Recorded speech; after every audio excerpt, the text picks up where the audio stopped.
여러분 안녕하세요.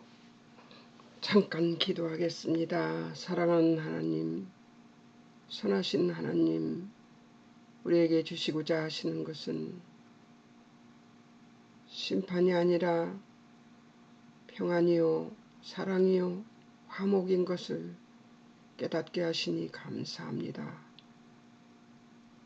하나님의 그 놀라우신 손으로 우리를 주여 아버지 돌아보고 계심을 감사하며 이 시간 이 귀하신 선하신 하나님의 뜻을 알 수 있는 은혜를 베푸신 것을 감사하옵고 이 진리의 말씀으로 우리가 거룩해 되어 선하신 하나님 뜻 안에 살 수 있게 도우시고 인도하옵소서. 주님이 함께해 주실 것을 믿으며 예수님의 이름으로 기도합니다. 아멘.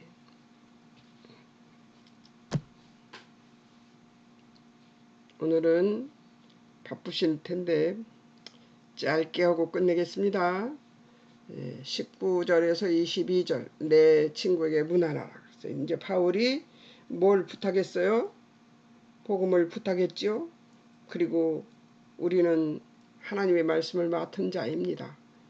디모데에게 바울은 마지막으로 복음을 부탁하고 그리고 자기 동지들을 위해서 기도해 줄 것과 그 바울이 얼마나 어려운 곳에 있었던가를 그 가죽으로 된 성경을 가져오라고 하는 것, 또 가죽 옷을 가져오라고 하는 것, 그런 것을 보면서 우리가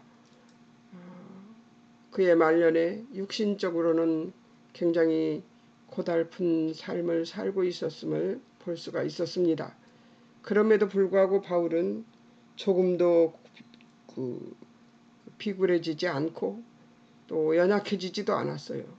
그리고 복음을 디모데에게 부탁하고 그리고 우리 모두에게 부탁하고 그분의 생을 마친 걸로 알고 있습니다. 여러분 좀 바울을 생각해 보면서 좀 의지가 좀 단단해졌으면 좋겠습니다. 네. 오늘은 친구들을 부탁하는 장면이에요. 19절에서 22절인데요. 예수 그리스도는 심판주이시고 구원받은 백성에게 면류관을 주실 뿐이다. 이 얘기를 하고 있습니다. 1절 재림주 그의 나라 주인이고 예수 그리스도에 대해서 이렇게 주제별 목록을 조금 한 겁니다. 재림주 그의 나라의 주인이고 엄히 명할 근거 생산자 심판주 예수님은 그런 분이다 그거죠. 또 8절 주 의로우신 재판장 의의 면류관을 주실 분 14절 행한 대로 갚으시는 분 17절 바울 곁에 서서 강건하게 하시는 분 우리 예수님이 우리 곁에서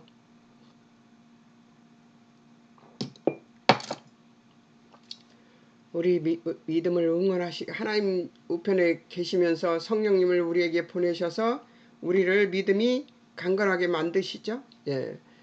18절 모든 악한 일에서 건져내실 분 18절 천국에 들어가도록 구원하시는 분 18절 영광이 세세 무궁토록 있을 분 22절 우리의 심령에 함께 하실 분 어떻습니까? 예수님이 그렇게 든든히 우리를 지키고 계시잖아요. 그러면 의기소침할 일이 없죠?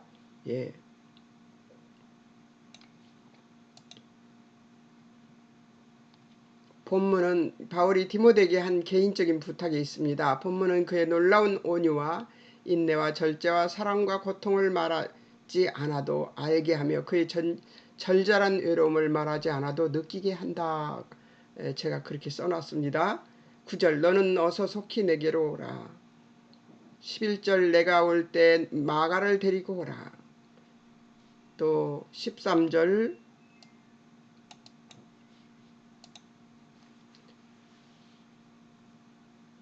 들어와 가보의 집에 둔 겉옷을 가지고 오라. 13절 책은 가죽 종이에 쓴 것을 가지고 오라. 들어와 가보의 집에서 잡히셨나 봐요. 그 바울 사도가. 그죠? 그러니까 그 집에 겉옷이 있었겠죠. 겉옷도 없이 그 지하 감옥에 갇혀 있는 것 같아요. 15절 구리장색 알렉산더를 주의하라.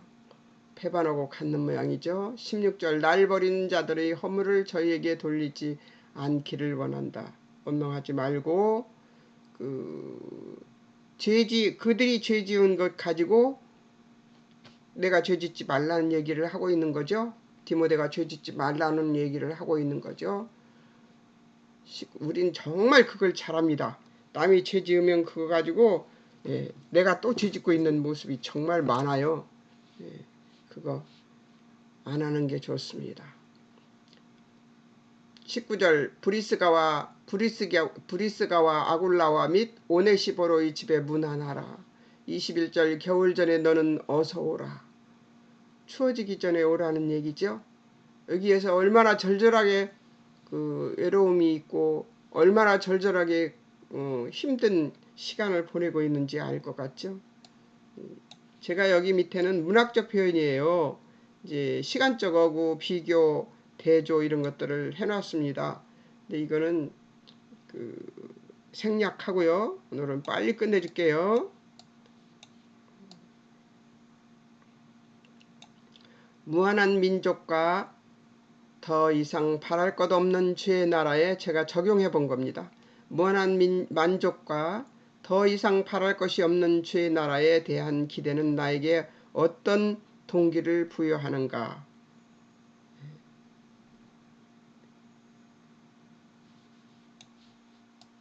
선을 행하고 싶고 그리고 하나님에 대한 기대가 엄청 우리가 크지요? 자, 이제 제가 이 말씀을 공부하고 정리한 것들을 보겠습니다. 이번에는 또 여기가 넓게 돼 있어갖고 자, 기억 첫 번째 거, 하나님께서 우리에게 주시는 신앙의 말씀들은 성도를 살게 하고 기쁘게 하고 진정한 진리와 자유와 만족으로 이끌기 위해 주신 것들이며 그렇게 성도에게 찾아오고 계시는 하나님에 대한 설명이다. 성도가 죄와 싸우는 문제는 양보할 이유가 전혀 없지만 살아가는 문제에 있어서 직선으로만 갈 수 없으니 다르다. 우리가 성경 해석과 신앙에 대한 이해에 대하여 성령이 가르치는 것을 제대로 이해하는 것은 아주 중요한 것입니다. 전통적인 해석이나 전수되어 내려오는 경험들을 소중히 여겨야 하는 것은 물론이고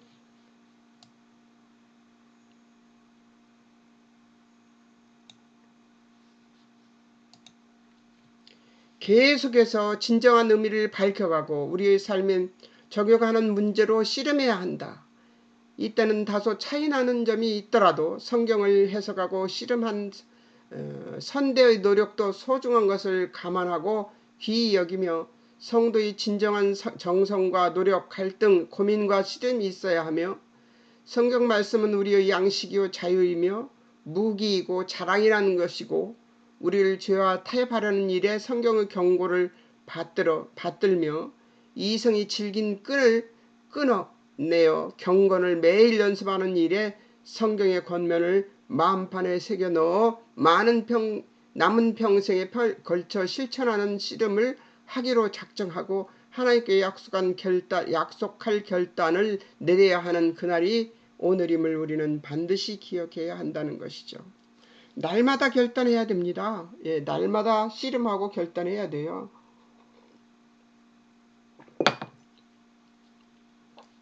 날마다 씨름하고 결단해야 되는 그런 날들이 계속된다고 생각해야 됩니다. 그러니까 녹록치 않아요. 예수 믿고 사는 것이 녹록한 것이라면 왜 하나님께서 이렇게 두꺼운 책을 우리에게 주셨겠어요? 녹록한 것이 아니기 때문에 하나님께서 우리에게 주신 것입니다. 우리는 그리고 잘 잊어요. 너무나 잘 있습니다. 특별히 대한민국 사람들은 더 잘 있는데요. 왜 그러냐면 중국이 쳐들어오고 몽골이 쳐들어오고 또 일본이 쳐들어오고 이렇게 그 이스라엘 나라처럼 여기저기에서 쳐들어오기만 했던 것을 받았던 그 우리나라 백성들은 괴로움 당했던 그 나라의 그 침략을 안 잊어버려야 되는데 자꾸 까먹어요. 자꾸 까먹고 잊어버립니다. 왜냐하면 괴로우니까요. 그걸 기억하고 있으면 너무 힘드니까 자꾸 까먹는 것 같아요. 근데 그런 것들을 하면서 뭘 하느냐? 잊어먹고 까먹고 그런 것들을 하면서 하나님의 말씀은 잘 기억해 둬야 되는데 기억해 두질 못해요. 그래서 우리가 계속 성경을 보고 또 보고 또 보게 되는 것 같아요. 내가 이사야서를 지금 하고 뭘 하고 있냐면 이 기억을 쓰는 것을 하고 있습니다. 이제 정리를 다 했고요. 이렇게 그 밑에 이제 관찰 이런 것들, 해석 이런 것들을 다 했고요. 이제 그걸 정리를 써나가는 일을 하고 있습니다. 그런데 내가 이사야서 공부하다가 하나님이 주신 것을 깨달았어요. 근데 이틀 끌어안고 있기도 힘드네요. 그 은혜의 놀라운 그 충격 있죠. 충격이죠. 예. 저는 지금까지 자녀들을 기도하면서 내 생각에 미쳐서 기도를 했습니다. 내 생각에 거의 내 생각을 못 넘어서고 기도를 했습니다. 근데 하나님의 생각은 다르더라고요. 예. 그래서 하나님이 이렇게 크게 생각하고 계시는데 이사야서 보니까 제가 보니까 이사야서에 보니까 이사야서 9장에 보니까 9장이었어요. 정말 놀라웠습니다. 9장. 예. 하나님이 막 심판을 얘기해서 이스라엘도 심판받을 거고 막 이렇게 이스라엘이 이렇게 심판받을 거고 저렇게 심판받을 거고 얘기하다가 갑자기 예수님의 탄생을 또 얘기해요. 처녀가 잉태하여 아이를 낳을 것을 얘기하는데요. 그것이 예수 그리스도한테서 이루어지고요. 그 이전에 그들을 괴롭혔던 아람과 아수르 연합해서 북이스라엘과 아람이 연합해서 유다를 칠 때 그때 주어진 것이에요. 그러니까 이스라엘을 유다를 멸망케 할 유다 이스라엘을 멸망케 남유다를 멸망케 할 것이 아니니까 두려워하지 말라고 주신 말씀이에요. 그 말씀이. 근데 그 말씀이 발전을 해서 그러니까 성경은 무서운 은혜와 진리가 숨어 있는 거예요. 그 말씀이 발전해서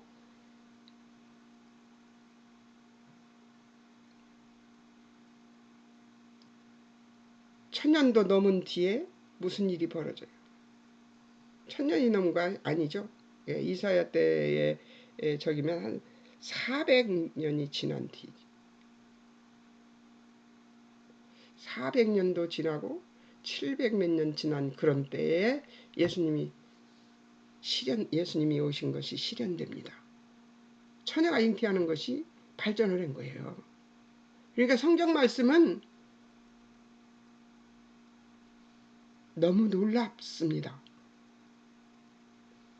하나님이 당신의 그 사역을 발전시켜서 예수 그리스도가 오셔서 구원의 은혜를 이루시는 걸 보셨습니다. 그리고 그 예수님이 지금도 우리를 지키고 계시고요. 그리고 하나님이 우리에게 주시는 건 뭐라고 얘기하냐면요. 평안이에요. 그분이 우리에게 주시고자 하는 것은 사랑이에요. 심판이 아닙니다. 우리는 심판 쪽이 쳐다보고 있어요. 심판 쪽을 쳐다보고 있기 때문에 두려우니까 조급하게 기도할 수밖에 없고 하나님을 찾을 수밖에 없지요. 하나님은 우리에게 주시려고 하시는 것이 사랑이고 평안입니다. 그리고 평화입니다. 그러니까 우리는 어떻게 해야 돼요? 그 영광을 누리고 그 지위를 누리면서 살아야 해요. 불안해하지 말고요. 두려워하지 말고요. 하나님은 두려운 분이 아니고 그분은 우리와 화목하기를 바라시는 분이에요. 그렇다고 방종하라는 것은 아닙니다. 그러니까 하나님을 아무렇게나 대해야 된다는 것은 아닙니다. 그럼에도 하나님을 경외하고 두려워하는 마음으로 하나님을 바라봐야 되는 것이죠. 왜냐하면 그분은 완벽한 분이니까요. 우리가 기대하는 그 완벽보다 훨씬 탁월하신 완벽하신 분입니다. 그분이 선이 완벽하기 때문에 우리가 그 선을 오해하지 않았으면 좋겠어요. 하나님의 선은 우리를 괴롭히는 것이 아닙니다. 하나님의 선은 우리를 평화롭고 사랑스럽고 하나님과 아주 절친한 자로 살기를 바라게 하는 것이라는 것. 그것을 염두에 두고 살았으면 좋겠습니다. 바울은 지금까지 권면했던 복음 사역의 중요함을 아마 바울은 그것을 알았던 것 같아요. 바울은 지금까지 권면했던 복음 사역의 중요함을 종말론을 근거로 다시 확인시키고 있습니다. 1절에서도 8절에서도 종말론으로 우리 믿음의 결국을 전하며 디모데에게 확신시키며 각인시키고 있는 것입니다.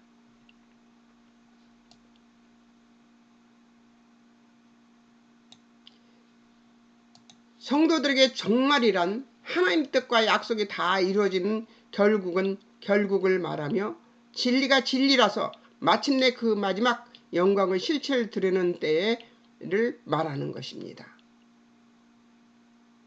2절에서 5절까지 해서 이 세상을 목적으로 하고 사람들과는 다름을 알고 차별화되어야 하며 2절에서 5절까지를 한번 볼까요? 2절에서 5절까지 4절 너는 말씀을 전파라 때를 얻든지 못 얻든지 그 얘기예요. 범사에 오리 참과 기름 가르침으로 경책하며 경계하며 권하라. 때가 이르리니 사람이 바른 교훈을 받지 아니하며 귀가 가려워서 자기의 사욕을 따를 스승을 많이 두고, 그러니까 지귀에 좋은 소리를 듣고자 하는 스승을 둔다는 것이죠. 또 그 길을 진리에 돌이켜 허탄한 이야기를 따르리라. 그러나 너는 모든 일에 신중하여 고난을 받으며 전도자의 일을 하며 내 직무를 다하라.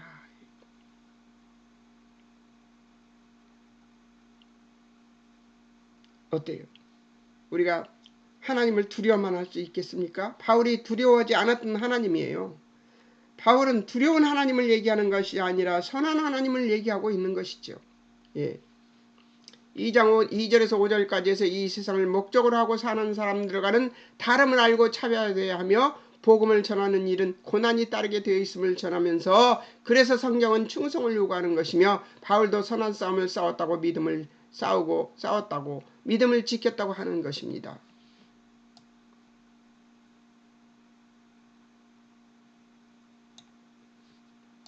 결국은 진리와 생명이 실체를 드러내 세상이 거슬려 하는 보상을 받을 날이 올 것이라고 종말론을 제시하면서 우리의 믿음과 약속과 소망과 책임들을 가르치는 거고 있는 것입니다.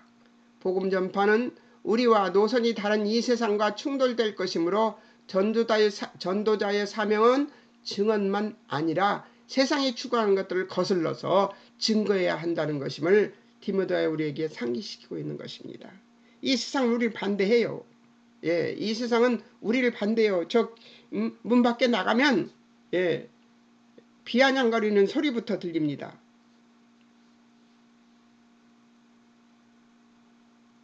제가 많이 아플 때 나가기만 하면 목사가 왜 아파? 하나님께 기도하면 되지. 그랬었어요. 그러면 제가 그러죠. 목사도 아픕니다. 목사도 사람이거든요. 하나님이 아니에요. 내가 딱 그랬어요. 그 사람들은 못 알아듣지만 예수 믿는 사람은 아멘 하더라고요. 그렇게 비아냥거리며 우리를 깎아내리려고 합니다. 세상은 그래요. 근데 그 세상에다가 우리가 뭘 보여줘야 돼요? 하나님의 선한 백성은 어떤 모습이다 하는 걸 보여줘야 되는 거죠. 그것은 전도자의 삶의 모습과 존재로 존재의 의미로 그의 믿음을 보여야 하며 그 내용은 세상의 가치나 세상의 풍조를 거스르는 것으로 보여야 된다는 것임을 우리는 반드시 기억해야 합니다.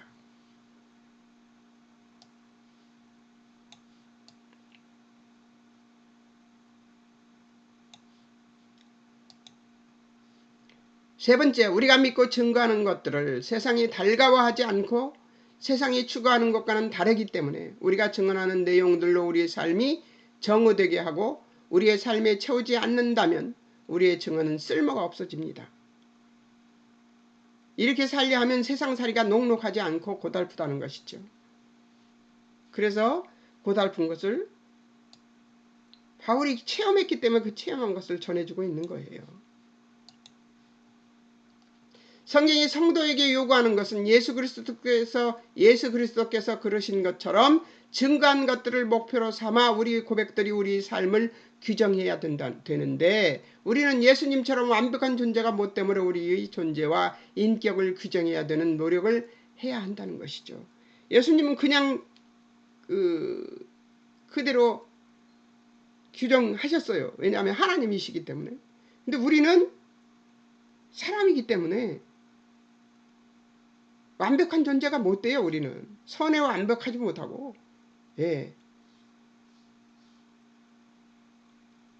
거룩이 완벽하지 못합니다. 사랑에도 완벽하지 못하고요. 화평에도 완벽하지 못하고 화목하는 거에도 완벽하지 못합니다.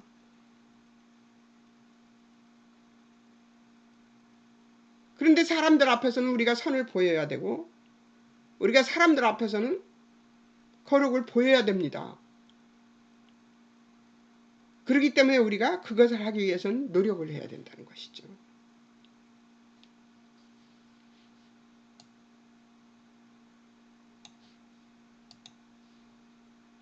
그래서 나는 예수님이 아니니 갈등하지 말자고 하면서 체념하면 안 된다는 것입니다. 우리 기독교인들이 제일 잘하는 것이 체념인데요. 그래 나는 하나님이 아니잖아. 늘 만족 없는 결론이더라도 후회와 가슴 아픔과 한탄이 일어나더라도 체념하지 말고 포기하지 말고 살아내라는 것입니다. 애통하면서 하나님 제가 이래요 고백하면서 아버지 또 일어납니다 하면서 나의 삶과 존재가 세상은 하지 못하는 것을 해야 한다는 것임을 우리는 반드시 기억해야 합니다. 세상은 하지 못하는 것들을 우리가 해내고 있습니다.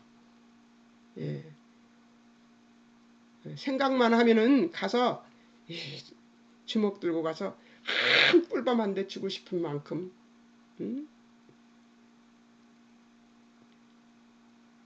그냥 욕이라도 한바탕 해주고 싶은 그런 사람이어도 그것을 참아내고 그들에게 하나님의 선을 얘기할 수 있어야 된다는 것이죠. 그것을 참아낼 수 있어야 한다는 것이죠. 그런 생각이 안 떠오르면 이상한 사람이에요. 우리는. 그런 생각 다 떠오릅니다. 누구나 다. 오늘은 빨리 끝내겠네요. 자, 서신 마무리는 디모데와 우리에게 동일하게 준 귀하고 절절한 교훈이고 경고이며 다짐입니다. 성도는 세상이 우리를 반대할 때도 성도로서 존재하고 살아야 하고 세상이 우리 편을 든데도 세상과 희희낙낙하고 있을 수 없는 자들입니다. 세상이 우리 편 들어줘도 우리는 그들이 말하는 것에 희희낙낙해서 넘어가지 않아야 된다는 거예요. 그들이 웃고 있는 것은 세상 생각으로 웃고 있는 것이니까 희희낙낙하고 그대로 같이 웃고 같이 그들에게 휩쓸려서 그들의 생각 속으로 들어가 버리면 안 된다는 것이죠. 우리는 바울의 내게 능력 주신 자 안에서 내가 모든 것을 할 수 있다는 제한 속에 있어야 합니다. 하나님이 주시는 능력으로 그 안에서 내가 모든 것을 할 수 있는 그런 사람으로 살아야 된다는 것이죠. 우리가 희희낙낙하고 따르잖아요. 그들을 따르잖아요. 그러면 그들은 한 수를 더 뜹니다. 그때 바로 자기 생각, 자기 뜻을 밝히면서 어떻게 해요? 우리를 포섭하려고 하지요. 그들 생각으로 들어가게 만들어요. 그러니까 어떻게 해요? 웃고 희희낙낙하고 같이 떠들 때에도 우리는 이 제한 속에 예수 그리스도 안에 있는 제한 속에 살아 있으면서 같이 웃어줘야 된다는 것이죠. 같이 울어줘야 되고요. 남편은 예수 믿고 갔어요. 이 아파트 안에서 남편이 얼마 전에 갔습니다. 그러니까 그 숨이 막혀서 1시간 반을 고생했다는 그 집인데요. 남편은 예수 믿고 갔는데 49제를 지내고 오더라고요. 그래서 제가 그랬죠. 남편은 예수 믿고 갔는데 49제는 웬 말? 쓸데없는 돈을 썼네. 내가 그랬어요. 절에 가서 하고 왔다고 하더라고요.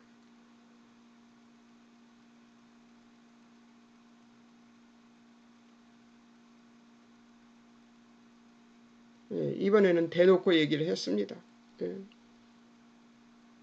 남편 만나고 싶으면 예수 믿어야 돼요. 남편 보고 싶지? 그랬더니 보고 싶다고 했었더라고요. 그러면 예수 믿어야 돼요. 그렇게 말했어요. 저는 예수 믿으란 말을 그렇게 많이 함부로 하지 않습니다.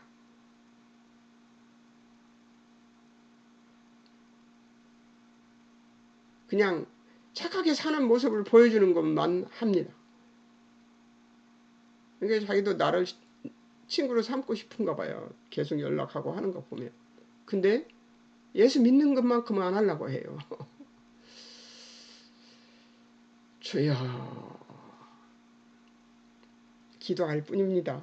예수 그리스도 안에서만 우리의 삶의 의미를 가지며 정당하며 그 위의 것에는 우리의 생각을 나눌 수 없는 것이라고 그렇게 말하고 있습니다. 제가 그 친구하고의 관계에서 그렇게 선을 긋고 있습니다. 이렇게 선을 긋는 것을 하고 있습니다. 잘못하면 그 사람의 말에 휩쓸려서 그 사람의 뜻에 동조하게 되기 때문에 그 사람을 만나면 정신을 바짝 차리고 얘기를 합니다. 우리는 우리가 가진 믿음과 소망과 약속들의 귀한 것들을 확인했기 때문에 우리가 가진 믿음과 소망과 약속들의 귀한 것들을 확인했기 때문에 세상으로 갈 수도 없게 되어서 하나님의 자녀인 것이 확실해서입니다. 우리가 믿는 것이 세상이 말하는 것과 달라도 겁낼 것 없습니다. 우리가 옳기 때문에 더 큰 힘의 보호를 받기 때문에 우리가 믿는 것이 진리이고 생명이기 때문에 우리는 겁낼 것이 없는 것임을 반드시 기억해야 합니다. 우리는 겁낼 것 없어요. 하나님이 주시는 것은 사랑이고 화평이고 화목입니다. 그 하나님이 저의 하나님이고 여러분의 하나님입니다. 아멘이십니까? 저도 아멘입니다. 여러분 승리하십시오. 이 땅의 이 세상 것은 허접스러기 같은 것이며 지푸라기 같은 것들입니다. 금과 은과 보석 같은 주님의 귀하신 말씀과 믿음을 지니고서 지푸라기 같은 삶을 살겠습니까? 불에 타 부서질 것 같은 공력을 추구하며 쫓아가겠습니까? 추석 명절 죄짓지 말고 우상에게 협조하는 죄짓지 마시고 잘 지내시고 잘 이기시고 승리하시는 여러분 되시기를 주의 이름으로 축원합니다. 아멘. 사랑하는 하나님 아버지 은혜를 감사합니다. 하나님이 주신 것은 우리에게 주신 것은 금은 보화 같은 것들입니다. 이것들을 세상 것들에 비유해서 세상 것들, 지푸라기 같은 것들과 건물 같은 것들에게 팔아버리는 어리석은 죄를 짓지 않도록 주님 우리를 지키시고 인도해 주시옵소서. 주 안에서만 우리가 능력을 발휘할 수 있으며 주 안에서만 우리가 믿음을 지킬 수 있나이다. 하나님 우리를 도와주셔서 우리로 하여금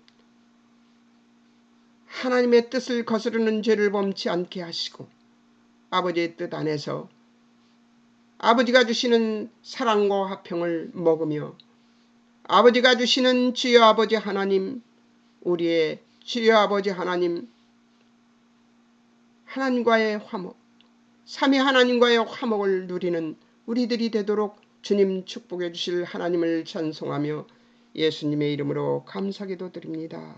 아멘.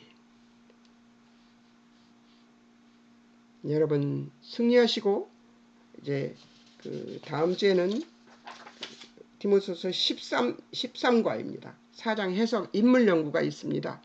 아마 간단하게 또 할 것 같습니다. 그 다음에는 마태복음 합니다. 이 마태복음 책 그 프리셉트에서 구입하면 됩니다. 그리고 프리셉트 그 홈페이지에 들어가면 도서 상품이 있습니다. 거기 가서 그 마태복음을 책을 사면 되는데요. 필요하신 분은 사시기 바랍니다. 여러분 추석 명절 승리하시고 월요일 날 뵙겠습니다.